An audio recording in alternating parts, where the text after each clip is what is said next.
housewife for today's video. Magluluto ako ng tatlong menu ngayon. So, ito, corned beef. Sasawgan ko siya ng repolyo.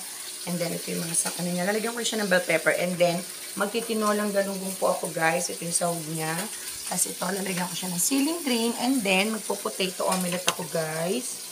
Ayan, yung potato na boil ko na siya. And then, lalagyan ko siya ng gantong touch. O, diba? And then, ito yung galunggong ko, guys, para sa akin tinolang isda. And guys, tatlong menu, ginisang corned beef with repolyo. So, tinolang isda with daon ng sili. Try ko, kasi wala akong manap na malunggay kahapon. And then, potato omelette. Yan, guys. Balikan ko kayo pag tapos na lahat. And guys, ang aking potato omelette. Yan. Diba? Yummy. As usual, may tira na naman kasi akong patatas, guys. Kaya, yan, diba? So, sayang naman. And then, organic egg po yan. Kasi mas gusto ko yung organic talaga. Aking fried potato omelette. So, meron pa kayo pa-fried, guys. So, yun lang muna. Diba? Sarap. Ito siyang hiwain dito.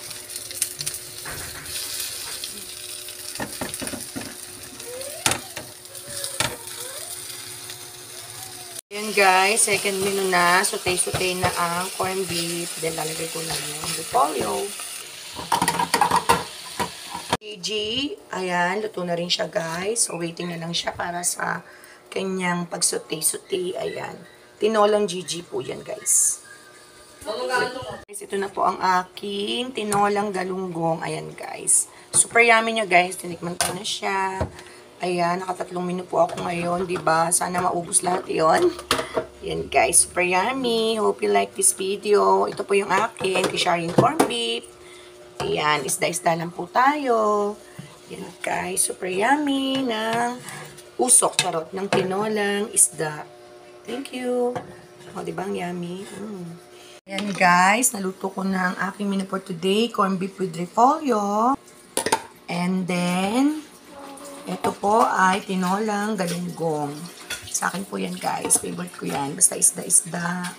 At para sa lahat, ang potato omelette by Marisa Charot. Yan guys. Ready for kain na lang sila. Luto na rin ang kanin.